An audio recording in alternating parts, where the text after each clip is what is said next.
compliance. Who is responsible and who do you have to worry about? At the federal level, the Federal Trade Commission is charged with making sure that advertising is not misleading and not deceptive. At the state level, most states have unfair deceptive acts and practices laws that sort of mirror the FTC Act. So that's the state regulatory authority to enforce these compliance rules. And then you have to worry about private litigants too, which means people who aren't the government suing you. So the Lanham Act is a federal statute that allows people and companies to sue for false advertising, and California has its own set of laws that allows that too. As I mentioned, the FTC is in charge of making sure that advertising is truthful, not misleading, and claims that you make are adequately substantiated. We'll get into what that means in a minute. So a big question that comes up a lot is who is liable? Is it the person who makes the website? Is it an agency that you hire? Is it an influencer themselves? And the answer is absolutely everybody is potentially liable for violating the FTC, all up and down the chain. If you touch the ad at all, you're potentially on the hook for screwing up. So native advertising and social media. Native advertising just means ads that don't really look like ads or are supposed to appear like they're just organic content, but is actually selling something. And the concept of native advertising existed before influencers became a thing. And so the rules covering influencer advertising and native advertising there's a lot of overlap. And so influencer marketing is sort of a subset within native. The FTC has guidelines that are publicly available, and they try to write it in a way that every man can understand without getting too bored. And I think they do a pretty good job of it, but there's a lot of information scattered over the website, so it's kind of hard to piece it all together yourself. And they also have specific guides with regards to testimonials and influencer marketing, that sort of thing. And we'll go over some of the more famous recent FTC cases. That's basically what I just said and where to find the info. Right, so what we're going to try to cover is whether something that you're doing in social is an ad that's subject to these rules, and how to make consumers understand, how to make sure you're in compliance with what consumers see, basically, and the sorts of disclosures that you need to make and why. So, is something advertising? Pretty much anything that you do commercially in connection with promoting a brand or a product or something like that is going to be advertising. Some things that people might think are advertising aren't actually advertising for, as far as the FTC cares. Things like product placement in a movie, that doesn't require disclosure. You're not actually making any sort of endorsement specifically about a product. And there's no real risk of confusion if the public looks at it, which is really what the FTC is concerned about. Everything boils down to, does this person know that they're being advertised to? So if you watch American Idol and you see all the judges have Coca-Cola cups in front of them, pretty much everybody knows that's not a coincidence and that they didn't all just buy Coca-Cola because they like it. So there's not really a risk of anybody getting deceived by that. Same thing with general interest articles. If a travel blogger just writes about 10 great hotels and they're not getting paid and they just happen to list a hotel they like, there's no problem with that. And the same can be true with celebrity use of products. Like if Michael Jordan is in a Nike commercial for Air Jordans, no one is going to think that it's a coincidence. There's no risk of deception there. But pretty much everything else is, and it's always better to be safe than sorry, which is something every lawyer will say a million times.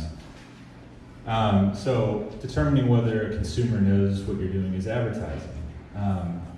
Context is king. You just have to use common sense and think about, is the person seeing this advertisement going to recognize that it's an ad?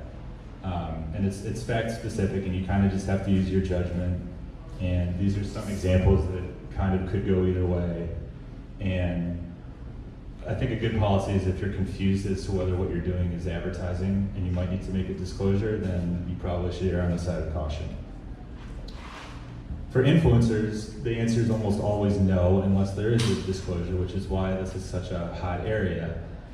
I mean, I see it literally every day, not even trying to find this stuff, just people I happen to follow, even if I don't think of them necessarily as influencers, will run Instagram stories talking about a tea or a skin cream or a gym or some subscription box that they love. And if they're not saying, you know, this was sent to me in exchange for me doing this, then that's violating the FTC Act and possibly other laws as well. And disclosures need to be made so that people understand that there's a connection there. In terms of native advertising that's not influencer marketing, like if you give a review of a hotel on your travel blog, but you received a free night there, you have to make sure that people know that and that you're not just writing an opinion piece because you like the hotel. So that's the sort of thing where we were talking about native advertising outside the influencer context. I know I'm going fast through this, but trying to get into 15 minutes here. So this was an example that the FTC took a look at in terms of native advertising. This company, Taboola, if you pay them, they will place these sort of promoted stories underneath other articles online. And the FTC thought this was not good enough, that in the top right corner it said sponsored links by Taboola, right. Because somebody just looking at this might think, oh, these are other stories that are sort of related to what I was looking at, and here's like a Bloomberg news piece maybe.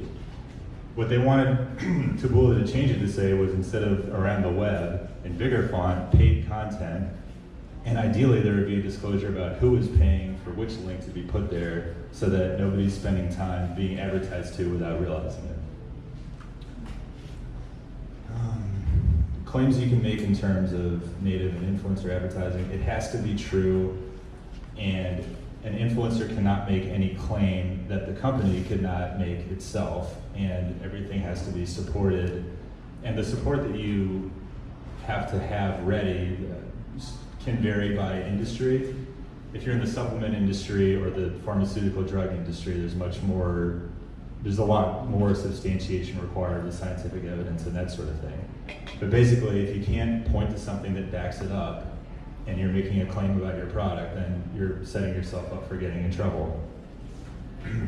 The one example that the FTC focused on a bit was before and after pictures for weight loss supplements.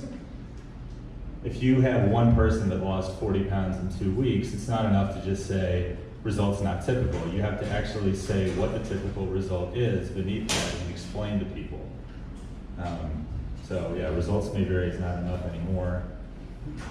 Other things you need to disclose: any material connection between what you're selling and who is doing the advertisement. So it's not necessarily just that this influencer got a product for free or is being paid to run an ad.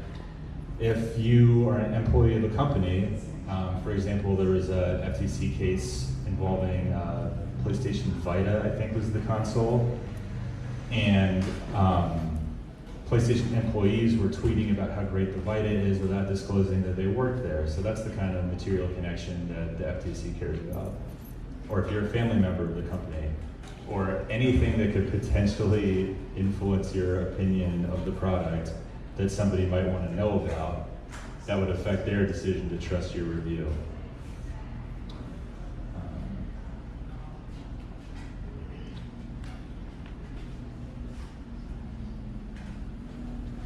We can get into examples in a bit of, the payment doesn't have to be direct, it could be even after the fact. If you give a favorable review and then somebody sends you product and there's sort of an implication that you continue to review, or give us 5 stars and you'll get a discount, that sort of thing.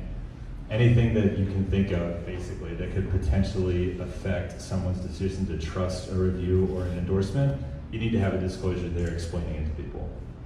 So this is an example that comes from the FTC. So if you have an advertisement with a testimonial talking about how great these chia seeds are, the person reviewing it is actually part of the company, that would have to be disclosed. These are also examples that the FTC gave for what is not okay in the context of Twitter and Facebook. So this Julie Stars person is talking about shooting a movie. They said they had to lose 30 pounds in 6 weeks. They say the typical loss is 1 to 2 pounds a week. That part's okay. The issue was whether thanks to the company and then hashtag Spawn was a good enough disclosure. And the FTC's position is that it's not, because Spawn is ambiguous. The word sponsored's okay. The abbreviation Spawn is not.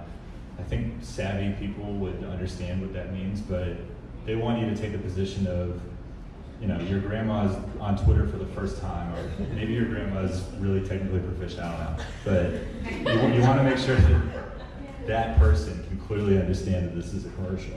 And so Spawn isn't, and you also don't know whether this Julie Stars person was given the pills for free or whether they're part of the company or what. The same for the second example. The bit.ly link there, the idea was that that link directs you to fuller disclosures. Well, that doesn't really get you off the hook, because the FTC doesn't want anybody to have to click outside the ad itself to find the disclosure. It has to be right there and unavoidable, basically.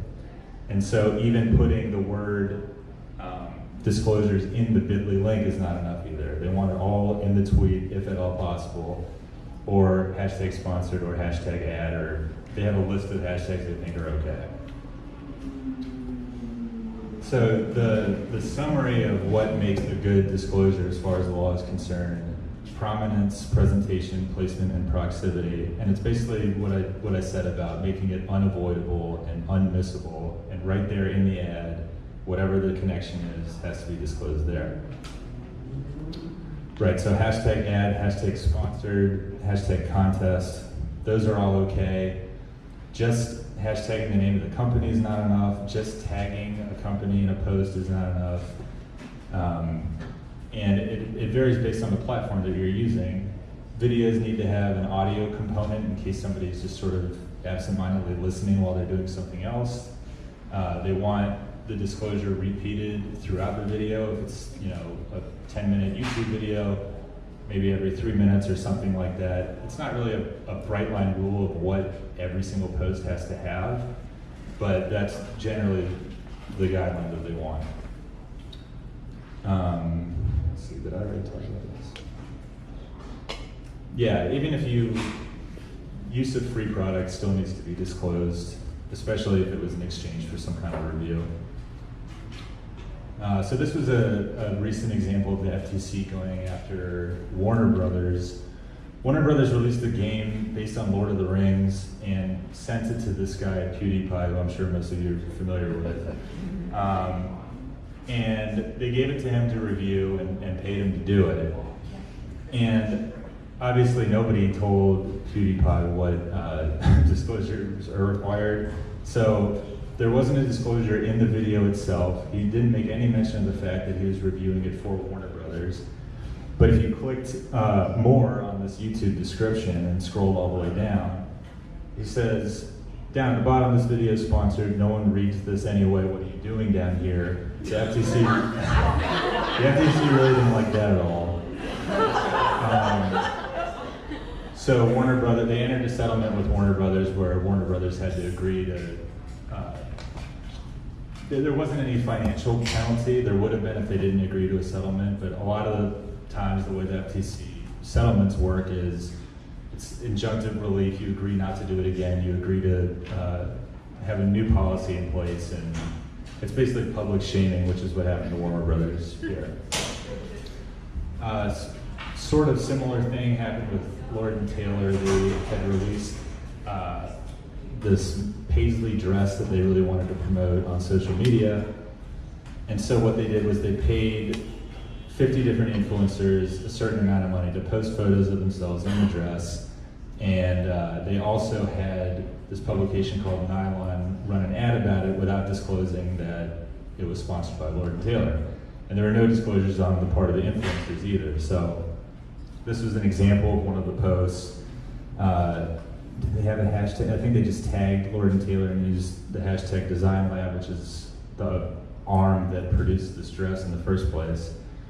So this was another FTC enforcement action that ended in a settlement, and Lord & Taylor had to remove all of these ads and promise they'd never do it again and that sort of thing. How am I doing on time, by the way? A couple more minutes. All right. Well,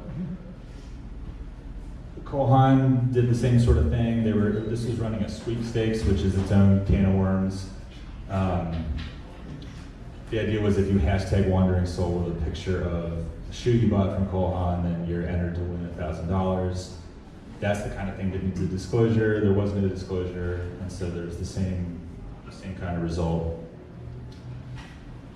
This one was against a company that took the game Counter-Strike and molded the online transactions into its own sort of lottery game. And I play video games, and that whole idea is confusing to me. But anyway, these people were running ads all over social media about how great this game is without disclosing that they were the owners of the company, and they paid other gamers, I should say, to post about the game. And so they had to settle with the FTC also. Switching gears a bit, consumer testimonials. People a lot of times ask, well, if I pay someone for reviews, or if somebody makes a review that's inaccurate, where's the liability? What are the rules for that sort of thing? If a customer just leaves a review that's truthful, then, or even if it's not truthful, a lot of times there's not going to be liability for the company. But if you take a customer review and then retweet it or put it in your own ad or something like that, then that becomes a representation of the company. And so that becomes subject to all the same rules that we talked about before. So if one consumer has a great experience with a product that most people wouldn't have or that doesn't really make sense, and then you adopt that as your own promotion of the product or service or whatever, that's subject to the same rules and the same potential liability. So this is an example of that with the chia seeds again. A personal blog writing about it, not an endorsement if they didn't get it for free or anything like that. If the company then uses it in their advertising, then the statements are attributed to the company. The FTC has well, I don't know if it's nice, user-friendly list of do's and don'ts. This is, the real benefit of this is it's something to include in contracts if you're a brand or an agency that's doing work with influencers. You should have in your agreement, you should provide them with the list of do's and don'ts, have them agree that they've read it and will comply with it. And we can talk about ways to sort of limit your liability for what influencers and user-generated content and that sort of thing. But this is just a sort of overview of what the FTC has put out that's helpful to give to influencers that you might consider working with. Okay. Right. People want to ask about, well, what can I do if people post reviews that violate the law? The Consumer Review Fairness Act doesn't let you sort of, you can't really put a gag order on people. You can't have people agree that they won't give negative reviews, but it also allows you control over things that are libelous or slanderous or illegal or otherwise, vulgar, obscene, that sort of thing. And we can talk about that if you have questions. To wrap up, I mentioned that the FTC settlements haven't involved any financial penalties, so people a lot of times will say, well, what's the risk then? Like, are they really going to go after me for this when they go after Warner Brothers and it doesn't seem like anything really happened? Well, the FTC has been going after influencers individually much more frequently than they have before in the past year or so. And it's a signal to potential competitors who might want to bring private lawsuits where that's the only reason people bring private lawsuits is to recover money. So the threat of financial exposure in the private sector is a very real thing, and just because the FTC has been soft on people so far, it doesn't mean that they won't in the future. And if they wanted to, the civil penalty for an FTC violation of any of these rules, it used to be $11,000 per violation, then it was $16,000. Now it's $40,000 per violation per day. So if you could theoretically have an Instagram story that costs you $40,000. Well, I guess the story is 24 hours, but a post that costs you $40,000 a day, if the FTC really wanted to do that, it could happen. Thank All right. you. Thank you, Robert.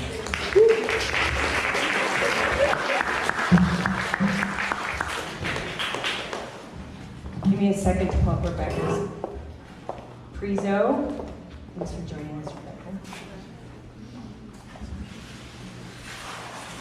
So I still, after all these years using technology, feel like it's so magical when something works. All right. Okay. Thank you, Rebekah. Hi, I'm Rebekah Guyon. Thanks for having me here tonight. So I'm going to talk about just one area of the law that you have probably heard of. It's called the California Consumer Privacy Act, and it goes into effect on January 1st, 2020. But if you are not already compliant with the CCPA, you need to be compliant right now, because the law is very broad in what it governs, and it does not start applying to the data and personal information that you collect on January 1st of next year. It already applies to the data that you have that goes 1 year back from January 1st of 2020. In other words, January 1st, 2019 on, all of that data is subject to the CCPA. I'm going to, at CCPA, California Consumer Privacy Act. Lawyers always use acronyms, so if I say something that doesn't make sense, just ask me afterwards. I'll unpack for you what that means. It's an extremely broad statute. There's actually a provision in the statute that says if there's a question in the interpretation, it is meant to have a broader interpretation than you would expect. The law was hastily enacted to avoid a more stringent, if you can imagine, ballot initiative that the California legislature would not have been able to amend. So that to say, it was a law that was quickly enacted, which usually does not go well when legislatures do things very fast. So there are a lot of criticisms and inconsistencies within the law. Some of those have been fixed in the last year with the legislature amending the law in a lot of ways, but in other ways there is still some room for vagueness, and I'll talk about that. There are 5 basic rights in the CCPA for all California residents. They have a right to notice of the personal information that is collected from them at the time that a company collects it or before. They have a right to disclosure of the personal information that a company has collected and copies of the specific personal information that a company has collected. They have a right to disclosure of the categories of personal information that a company has sold or otherwise disclosed from him or her. They have a right to opt out of the sale of their personal information, and they have a right to make a company delete any personal information that they have about a California consumer. Now, I'm often asked who is a California consumer. The law defines it by reference to the tax code, which is actually not the most precise definition of a California consumer or a California resident. As you might imagine, California is not eager to put a lot of limitations on who's subject to its taxes. So a California resident is someone who is within the state for more than a transitory or a passing purpose. It's not necessarily defined in terms of days or months or years. Also not defined in terms of IP address, physical address, mailing address, phone number, and things like that. Yes, that is a definition that has problems around it if you are a company in a digital or technology space. It's just one example of the way that the law is vague, really, and how broad it applies. There are 3 thresholds for the law to apply to a business. If you have gross revenue over $25 million, if you collect personal information from 50,000 or more California residents, or if 50% or more of your revenue comes from the sale of personal information. But it's not only those 3 thresholds, and those are 3 separate thresholds. If you meet one of them, you're subject to it. It also applies to companies that are co-branded with another company that is subject to the CCPA. So an affiliate, a DBA, a sister company, You might be smaller, you might not think the law applies to you, but if you have a larger parent or co-branded company, the law actually does apply to you. And that's because the law is focused on what California consumers see and think. So they're only going to see your brand, and they want to give California consumers rights with respect to that brand, as opposed to, do you necessarily meet those 3 thresholds? It also applies, and this is a unique fact, or a unique aspect of the law, it also has a business-to-business enforcement component. So if you are a company subject to the CCPA, you also have to require the third parties with which you share personal information to follow the use and deletion rules within the statute. So, and it's unclear if the Attorney General will start enforcing it against companies based on how they do or do not mandate their third parties to comply with the law.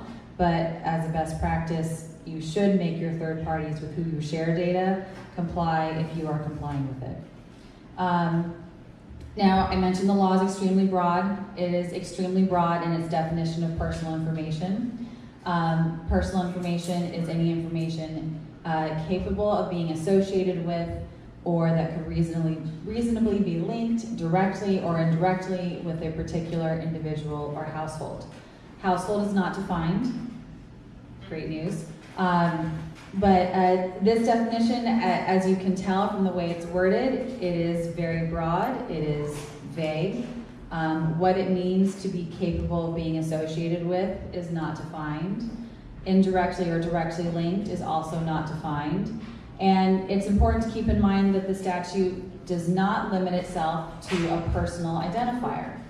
So if you have a unique user ID, that's not the only way that the statute says information can be linked with somebody. Also, the statute is not limited to account holders. So it's not only personal information from your identified user base, people who have affirmatively agreed to your terms of service, signed up for an account with you. That's not the limit of people who have rights under the Act with respect to your business if you're subject to the CCPA.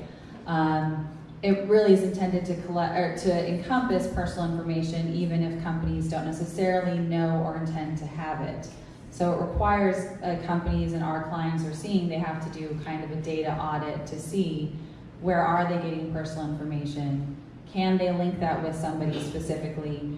For example, if it could be linked with a cookie identifier or obviously phone number is easy, but perhaps unique browsing information, social media hashtag, but not necessarily someone who is one of your users that you affirmatively had sign up. They could still be people with rights with respect to you under the CCPA. Now, there's a non-exclusive list of what is personal information under the Act. And of course, all the traditional stuff is in there: names, email addresses, phone numbers, things like that, physical addresses. However, it also includes things like internet activity, information about how a consumer is interacting with your website or application. For example, the law specifically discusses instances where a consumer might be hovering over your advertisement or some link on your website for longer or long enough for that to give you some information about him or her. That's the kind of information the Act is intending to cover. It also applies to things like purchase history, not traditional PII elements and other statutory regimes. It also applies to inferences that may be created with personal information. And inferences are not defined. If they're used, I should say, inferences used to create a profile about a consumer.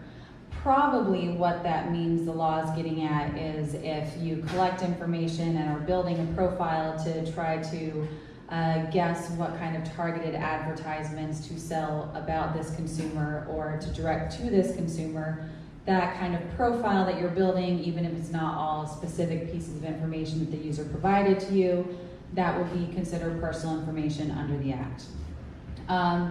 It is the law right now as written, it does exclude personal information or publicly available information, but only if it's used for the same purpose as the entity that maintains the public information, which for most for-profit companies is never going to be the case.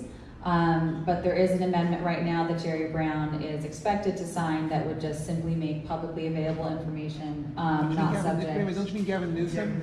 Yes, yeah, thank you. It would expressly You're make right it- here. Thank you. Not subject to the CCPA. Thank you.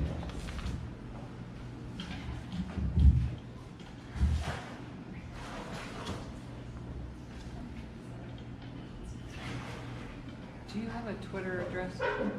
I don't. Okay, I'm tweeting. Thanks. Sorry, guys. So there are certain exclusions in the CCPA, de-identified or aggregated information, which a lot of advertising companies, that's the bread and butter. That is not subject to the CCPA.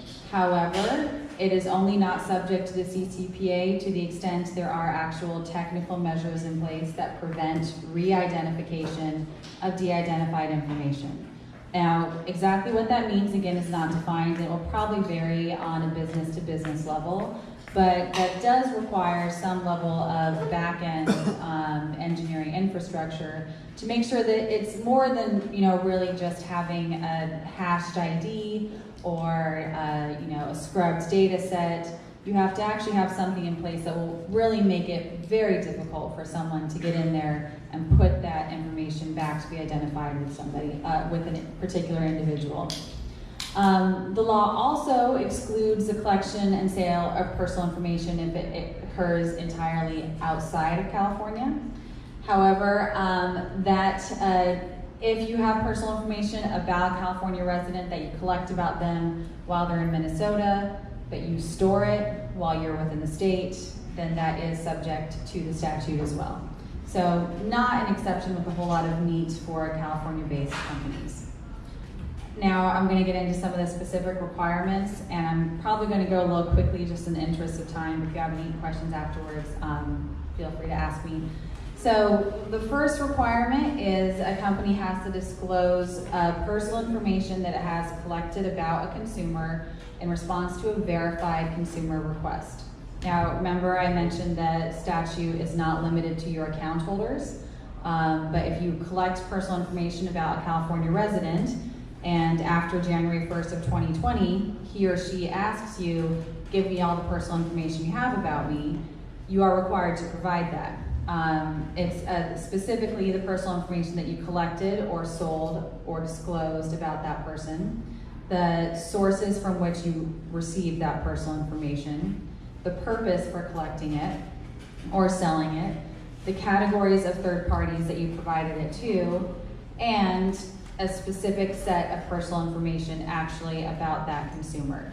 Now, you're only supposed to provide this in response to a verified request, which is not defined in the statute, but people expect and hope that Javier Becerra will pass a rule or regulation giving some guidance on what it means to verify a consumer request. Because again, the statute is not limited to your account holders.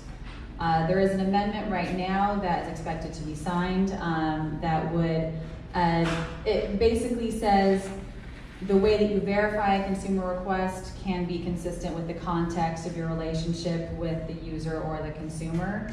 So if you're not collecting email addresses, you're not collecting phone numbers, but you are collecting maybe how many times they followed you on Instagram, or the ads that they've clicked on, or maybe just their purchase history, but you don't have, well, I suppose purchase history would have usually email addresses as well. But you could require a consumer, for example, like Rebekah Guyon, I might need to give you some information about the ads I've clicked on from you so that you can really have security that you're not turning over my personal information to some random third party without really having some safeguards in place. That will be tricky to navigate, and it's going to be variable from business to business on what that looks like, but a consumer does have this right under the CCPA. As I mentioned, it applies to all the information collected within the last 12 months. You have 45 days to respond. You have to produce it in a portable format, which generally means for most consumers, you will not be able to give them a data dump from MySQL. They'll need to have something they can take with them and do something with it if they want to. There is an exclusion if you truly only had a one-time transaction with the consumer, as long as you're not using their information to re-identify other pieces of information that you've collected about them. Again, or as long as you're not selling the information. Again, an exclusion without a whole lot of meat on it. Next, the consumer has a right to request deletion of any personal information that you have collected from them. And again, this component does have a business-to-business enforcement aspect. So if you have third parties with whom you're sharing personal information, one of your users says, hey, delete everything, you have to require your third parties to delete that as well. There are certain exceptions if you need it to maintain an ongoing business relationship, which from a practical standpoint, a lot of users are not going to be able, if you're a content kind of service, they won't be able to continue receiving your services without some personal information that you maintain about them. You're also able to keep it if it's purely for an internal purpose, but only if that's consistent with consumer expectations. And you're also able to keep it if it's necessary to prevent against security instances, fraud, or of course to comply with law. I recommend as a best practice, if you're going to retain personal information, notwithstanding a deletion request, you should disclose that to the user. Obviously, if someone is no longer going to be able to use your services or access your content because they want all of their data deleted, you should tell your customers that as well, from a business standpoint, as well as to help set their expectations, which is a lot of what this law is paying attention to. The CCPA gives consumers a right to opt out of the sale of their personal information, and conversely, a company is not allowed to sell personal information unless it has first notified consumers that their personal information will be sold. You cannot request a user to opt back in for 1 year, and if you have minors in your user base, you really need to know about that. I'm sure you all are aware of that for many other laws in place, but for the CCPA, you are not allowed to sell any personal information about minors unless they have expressly opted in. So if you have content, lots of followers on social media who are under the age of 18, they are not allowed to have their personal information sold unless they have opted into that with you specifically. I'm only going to touch on this briefly in the interest of time, but it's a nuanced and important kind of requirement. So the CCPA, you have all these requirements now, what you can and cannot do with personal information. Users have all these rights. They can opt out. They have a right to request disclosure and deletion. You as a business are not allowed to discriminate amongst your users based on, did Rebekah Guyon opt out of the sale of her personal information or did she not? Now, again, what that will look like on a business basis is going to vary a lot from one business to another. What I generally recommend, if you're subject to the CCPA, you should have a baseline for California users of services and content that everybody gets.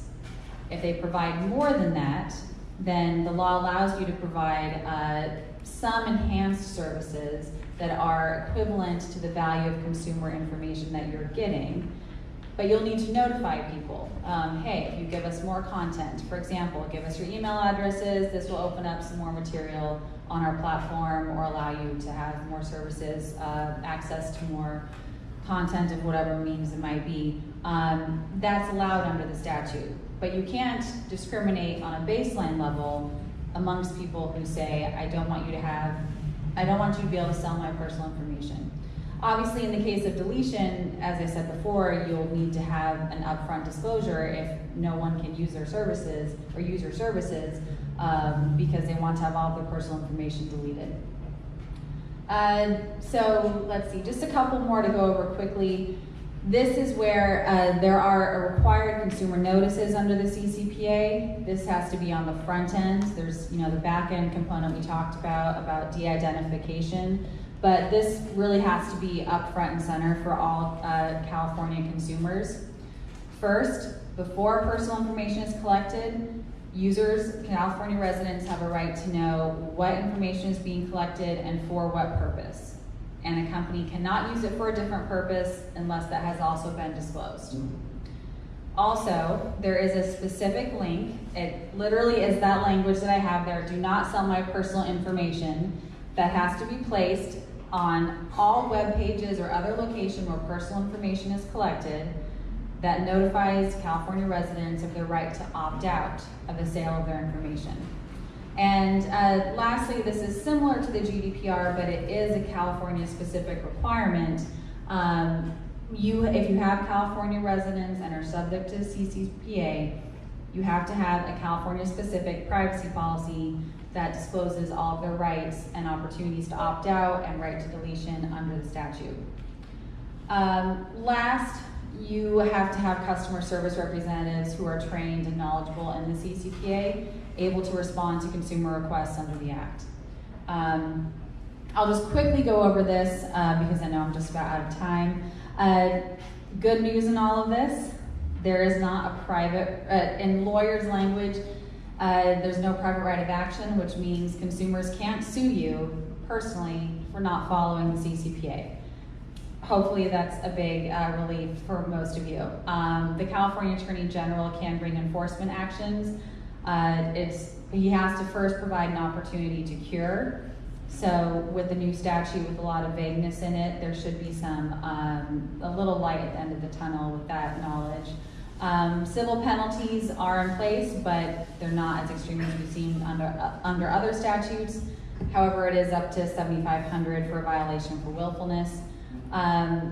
There is a separate action, or well, in the interest of time, I'll just close on this. The enforcement actions are not going to begin until 6 months after January 1st of 2020, or Javier Becerra implements regulations he's allowed to put in place under the Act. It's the earlier of those two, but that means there is still time to get up to speed if you're not quite there yet. And that's all I have for this evening, so thank you very much. Thank you, Rebecca. So, Robert, if you could join us up front too. You guys have to split that. Oh, okay. So, Rebecca, I have just a couple of questions for you about the CCPA. I'm curious about how the CCPA relates to something like lookalike audiences in Facebook ads, where I'm uploading a list. Yeah. Yeah. It relates in a lot of ways. I think depending on where you are in that transaction, if you're the person who is uploading the lookalike audience and you're subject to the CCPA, potentially all the information you have on there is information that is probably, as I mentioned, the kind of thing that the Act considers an inference. So if one of your users who's on that list sends you a verified consumer request, probably you would have to disclose to him or her, we put you in this kind of consumer profile, lookalike audience, because we think people with your demographics, whatever it might be, want to buy our shoes or something like that. It's an interesting question, assuming that the lookalike audience is hashed, whether it would be a disclosure to the third party of who you're matching the audience with. So I think, depending on how you do that, there could be a question of if you have to also disclose, hey, I gave this lookalike audience to whatever social media advertising platform it might be out there. But yeah, potentially applies in a lot of ways depending on your role in the transaction. Can we count on platforms like Facebook or any of the other major social ad platforms to cover CCPA for us? Well, I'm not sure what you mean. Can you say what you mean by cover? Let's just say, Abide by it. yeah. Let's say I upload a huge list, an email list, right? That I've legitimately collected. Let's assume at this point it's all clean. But I've now uploaded this list. I'm now technically an affiliate of Facebook by doing so, I imagine. And am I, if I'm not already covered under CCPA, am I by doing that now covered under it, and can I rely on Facebook to be the disclosure, do the disclosure that is perhaps necessary if someone decides that they want to be forgotten? Okay, so good question. If you're not otherwise subject to the CCPA and you are in the business of uploading lookalike audiences with whoever a business partner might be who is subject to the CCPA, if you are providing personal information in that one-way transaction, providing it does not necessarily make you subject to the CCPA. Of course, it's going to depend on the nature of the transaction. If Facebook gives back to you a lot of personal information, then you could become a third party that Facebook has to disclose and mandate some requirements on under the Act. But it's going to, again, depend on the nature of the transaction. I think there is also an amendment right now that, depending on your business model, if the law calls it a data broker. If you're not somebody who is directly user-facing, but you collect and monetize personal information. So again, the law is not limited to people who have accounts, but there are plenty of ad agencies, and some of you may work for them, where you collect personal information across the internet or different social media platforms. If you're otherwise not subject to the CCP under the 3 thresholds that I outlined, there is an amendment pending that would require you to register as what's called a data broker, and that will be a publicly available list of all companies that collect and sell personal information, and it'll be posted by the California Attorney General. I'm just going to remind you guys, we're going to do Q&A. I promise you we'll get to your questions. I have one other question for you. In digital marketing, the term affiliate is probably very different than what it is legally. Yeah. So, but there's some gray area in the description that you provided for us. So can you define affiliate from the context of CCPA, to the best of your knowledge, for this? Sure. So affiliate is not necessarily a catchword under the CCPA. Like I mentioned, what the Act is going to look at is if you are co-branded with a company that is subject to the CCPA. And co-branding can be somebody with a formal business relationship. I think if you're also in a franchise and you are co-branded with a very large parent, or I guess a franchisor that's subject to the CCPA, a best practice would be to see what you need to do under the CCPA to comply. The other, I guess, aspect is not exactly an affiliate, but if you are a service provider for a company that's under the CCPA, you will probably start to see those companies have, or you should start to see those companies have contractually mandated that you require with certain aspects of the CCPA, specifically the use and deletion requirements. They'll also probably put prohibitions on the way that you use information that you're receiving from a company that's subject to the CCPA. Those, generally, the obligations flow kind of, whoever has the personal information and is sharing it is required to make sure that it's used in accordance with the CCPA if you're subject to it. So if you're receiving personal information from a company that's subject to the CCPA, that company will probably make you comply. Okay. I'm going to shift gears just a little bit, and this is sort of a transitory question because I think it might apply to both of your experiences. So my question for you is, if a brand shares, this is a little bit more about influencer or UGC type marketing. If a brand shares a post of yours without asking you first, is it a privacy violation and is it a copyright violation? It's almost definitely a copyright violation.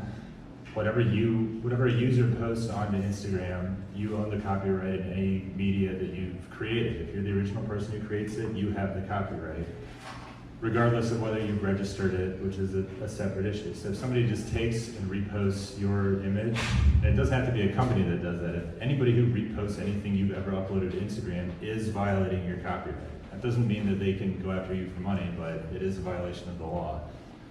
Violating somebody's privacy right, probably not, because you put it on Instagram in the first place, which is a public platform, and by doing so, you've at least granted Instagram a license to reuse it in whatever way they want to, if they want to. So if Instagram wants to use your picture for their marketing, which I suppose sometimes happens, you've agreed to let them do that as part of their terms of service. But if a company just takes a picture that you've shared anyway and your account's not private, I guess that could in some way give you a better argument, but the act of uploading something to Instagram in the first place pretty much gets rid of your privacy claim. Do you have anything else to add to that, Rebekah?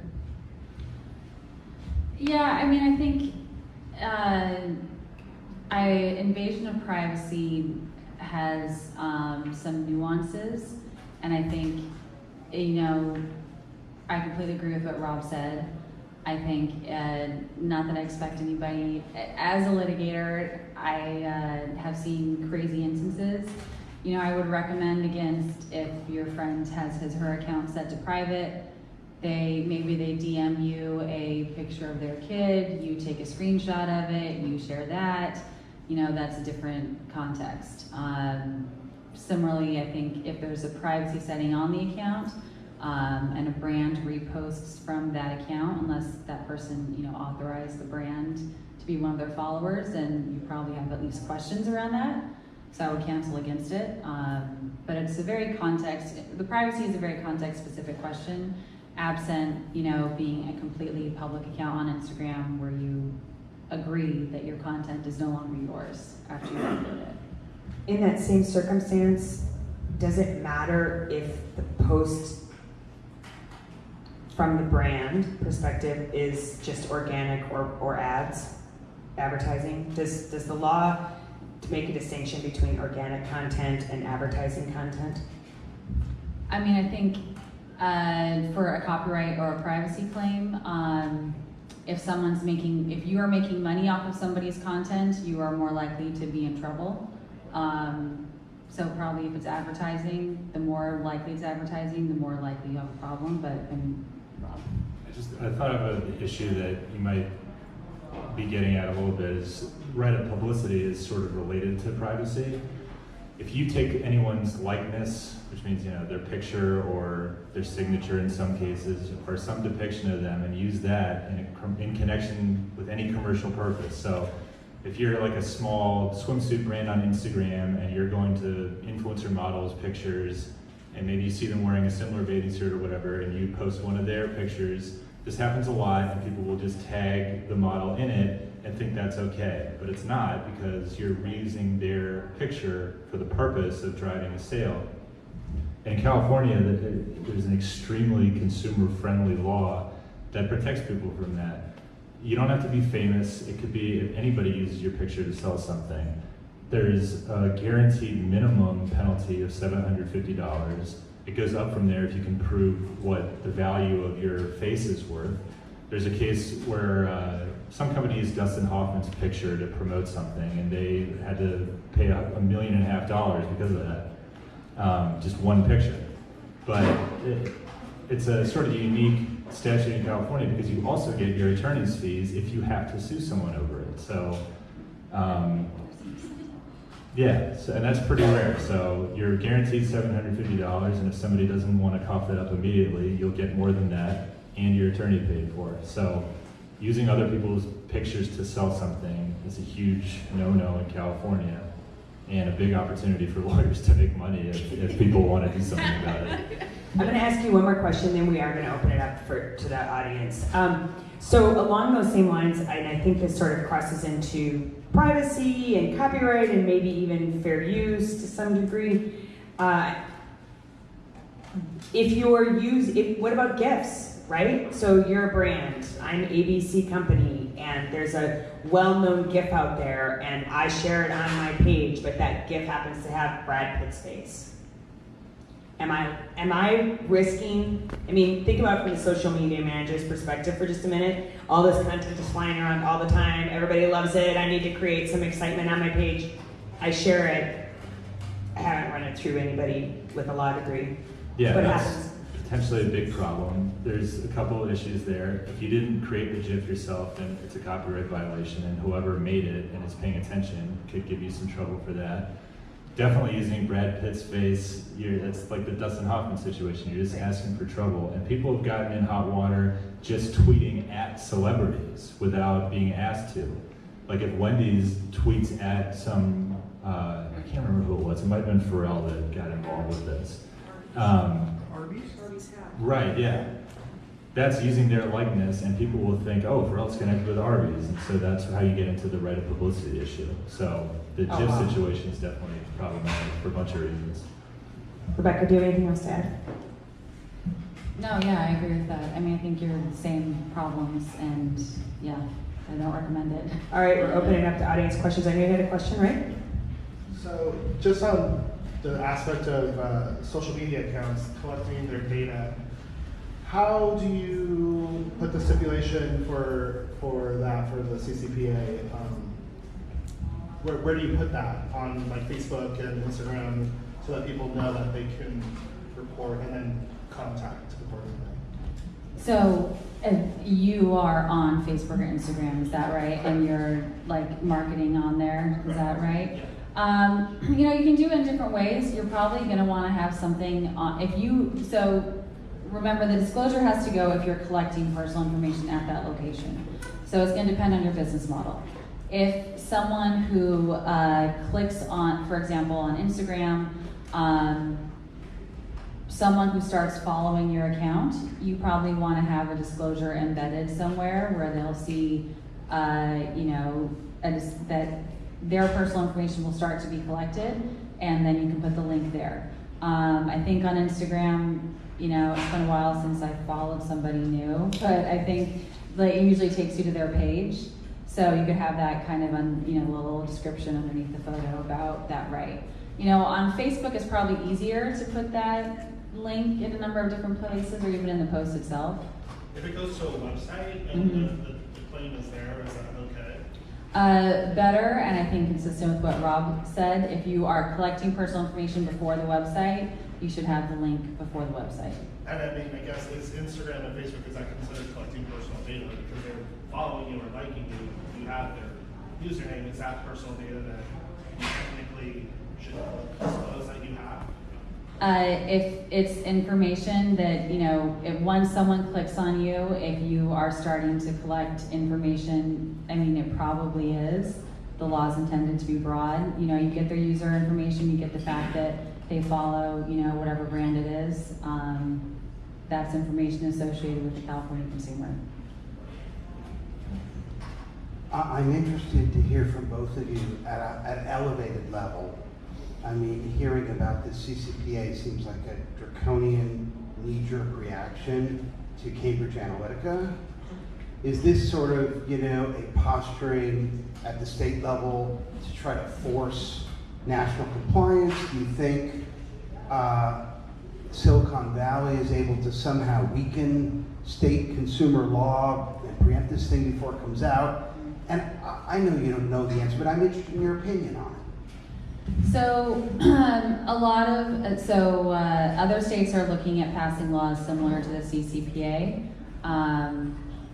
From a high level, you know, in the legal world, that causes a lot of concern because it's very difficult for companies to have a patchwork of legal regimes that are varying. Not only now you have European users, but if it's California versus New York versus, you know, Florida or Illinois, I mean, that's going to make compliance very difficult. There was a hope that Congress would pass a federal privacy regime that would preempt the CCPA, and there wasn't a bill actually proposed, but I think we've all seen Congress has gotten very busy with other things this past year. And as much as, you know, I think consumer privacy is a very important issue, there's been other more pressing issues. There, you know, to the question of if the law could be changed by businesses within the state, there was a lot of lobbying to change the law in the past legislative session, but it didn't change it very drastically. So I don't know if it's a response to Cambridge Analytica as much as, you know, people are realizing that the information online is just, you know, there's so much information that is collected online and sold, and people want to have more knowledge about that. I think that's about as expert an answer as you can give, so I'm not going to add anything. Okay, I got two questions, one for each of you. So starting with Robert, since he was first. So I do social media posts for a radio show about food, and we get invited a lot to media events, press events, that PR people or people put on, or the restaurant puts on themselves.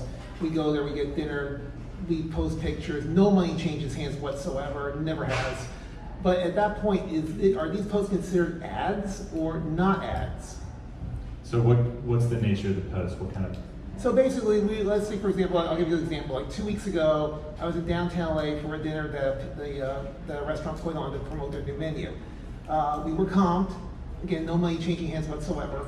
So we basically posted the meal. We basically said, like, here's what we had, here's the Spam fries and the barbecue pork shoulder and the drinks we had, blah, blah, blah. And a series of posts, like 5 or 6 posts. And that was it. So at that point, do we put the ad hashtag in there or something else? Is it sponsored content? That could technically be something where you need to disclose that you got the meal for free, but you can do it in a way that's not. You don't need hashtag ad necessarily. You can just say thanks for treating us. Yeah. Something We where do it's say obvious. sometimes media reception. Sure, I think that would be good enough. And Okay. that's the kind of thing where realistically, the FTC is not going to care about. Well, I'm not going to say what they will and won't care about, but Well, it's that's the very thing, it's so unlikely. gray. It's very unlikely they would care about the fact that you got a free meal and are just posting the meal and not saying this is the greatest meal in the world. No, we're You not have saying to- that at all. Right, that sort of thing. No, so you don't unless have it to really is. Right, and if it is, then it's true. Then that's Yeah. okay. But you should still, in that case, you want to be a little bit more clear. But something like thanks for treating us. Right. And as for Rebekah, as a web developer myself, we had to go through the whole situation of privacy 2 years ago with the GDPR, and that was crazy. What is the difference between the GDPR and the CCPA? Is there anything that we need to do that hasn't been done in GDPR? Yeah, I mean, it's different. How different? I don't have time to go over it all. But I think as a best practice, I mean, you've probably already started because you've already done some of the identification of where you have personal information. Yeah. And, able to track that and respond when, you're contacted and things like that. It's simply different. The definition of personal information is different. Back-end requirements about de-identification, those are different. The specific disclosures that you have to have that are available to California residents, that's different. So redo the privacy policy, basically. Among other things. Among other yes. things. I'm just gonna Yeah, you definitely have to have a California-specific privacy policy. So claims are a big hot topic for us. We work in the beverage industry. So we see a lot of brands talk about vegetables or fruits and say, okay, this strawberry has XYZ benefits. You can find strawberries in our juice. But our legal team is saying that we can't do that because we have to have the measurement of the strawberry in the juice, and it's a large thing. So we right now aren't talking about benefits at all, besides like this juice is red. Yeah, I understand where your legal team is coming from because it's such a hot area in California for consumer class actions about claims in food and beverage. So one of the more recent examples was, I think it was Cheez-It said whole wheat Cheez-It. They didn't explain how much of it was actually made of whole wheat. And it was I don't remember if it was a settlement or a judgment, but it was in the multiple millions of dollars for that kind of claim. And so the issue of claiming any kind of health benefit, you can get into FDA rules about structure function claims. You're not allowed to say anything treats any kind of disease unless it's a drug, which a beverage would not be. But brands screw that up all the time. CBD is a huge example of that right now. Oh, yeah. Brands want to say CBD cures everything under the sun. All of that is wildly illegal to say, and they're just asking for lawsuits. So if you say, made with strawberries, it needs to be made with some piece of actual strawberry, not just strawberry flavoring. There was something with, I can't remember if it was chocolate or honey or something, or it was coffee. It said hazelnut, and there was some lawsuit over whether there's actual hazelnut or if it's just the flavoring. And even if you haven't done anything wrong, getting out of that can cost you $1 million maybe, just to make it go away, or just in legal fees. So the idea of just saying, keeping it to here's what's in it, tastes great, that kind of thing works. But saying why it's good for you can get you into hot water pretty quickly. So I don't know if that answered your question, but that's where your legal team's coming from anyway. I guess if they were like what can you say? Like, the benefits are in the strawberry and the strawberries in the fruits, or can. Well, you could do that if you were really careful about what science has shown strawberry can benefit you for. And that can make an ad pretty boring. And it might take a lot of R&D and like clearance through legal to make sure that you're not overextending about what kind of claim it can make and that sort of thing. But generally, just you can say things like being more vague is better. Like fruit's good for you, or get a serving of fruit if that's true, that kind of thing. But when people want to say it improves your memory or anything that even implies it treats a disease, like anti-aging is a big way to get in trouble, or improves brain function, that kind of thing. Because people might think, oh, that'll help my Alzheimer's. And that's an FDA violation to say that something treats Alzheimer's if it's not a drug. So your legal team is right that just keeping it to, taste great or some like colorful aspect of it, even though you want to say like strawberries are good for you, you should drink this, it very quickly can get you, because there's an entire army of plaintiffs lawyers out there that are just waiting for somebody to say like, this strawberry thing, can I sue about this? And they will if you give them like any arguable room to do it. We have another question. Yeah, so this just happened last week. A public figure tweets something, deletes it relatively quick after it surfaces. As a content creator, I take that tweet and I repurpose it. They reach out, tell me to delete it, although they already tweeted it. Do I keep it up? Do I have the right to? Should I take it down just for safe measures and due diligence? I would suggest that you take it down. Twitter is unique in that on Instagram, reposting anything is a copyright violation. Twitter specifically says that by tweeting something, you allow every other Twitter user to share it. But that's on Twitter only. If you took that tweet and embedded it in a website or reposted it on a blog or something, you've got a copyright violation for sure. The fact that this person took it down and doesn't want you to share it, it's sort of a judgment call. I would say it's probably not worth it depending on who this person is.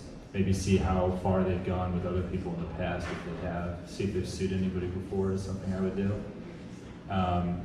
But the lawyer's always going to tell you the safest option is if somebody doesn't want you to do it, then you probably shouldn't do it. But without saying. Okay, one more question, and then we're going to wrap it up. And then I know Rebecca and Robert, maybe you'll stay for just a few extra minutes in case anybody has some other questions to ask you. One more. Just the tiniest clarity. We're talking about reposting things and not being okay. What if you were tagged? What if the brand was that? Say in this situation, they tagged the brand and then they took it down. So, like an individual tagged a brand in a post? The individual tags the brand, or an influencer tags a brand, for instance. How much am I as a brand allowed to use what was tagged?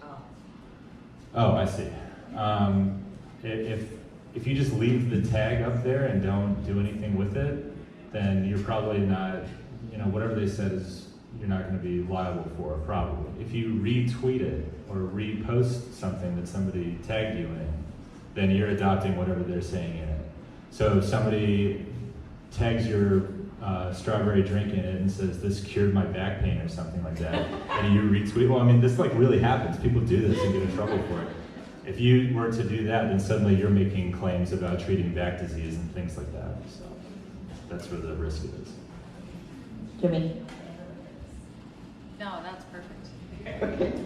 Okay, everybody, that wraps up the panel for tonight. Thank you to Robert and Rebecca very, very much. Can you imagine what kind of skill it takes to do a 15-minute prezo after 4+ years of law school? And then to sit and to give you 30-second answers on cases that they've litigated over the course of a couple of years. So thank you very much to both of you for condensing this incredible information. Our next social media club event is October 28th. Again, it will be at Blank Spaces. It's just down the street, so there's no excuse for you not to make it. We are going to be talking about social media video. It's going to be a little easier for all of us who haven't gone to law school to wrap our brains around. And we hope to see you all there. So thanks again for coming. Robert and Rebecca, if you guys can hang out for just a few more minutes, I'd be really appreciative. Thank you.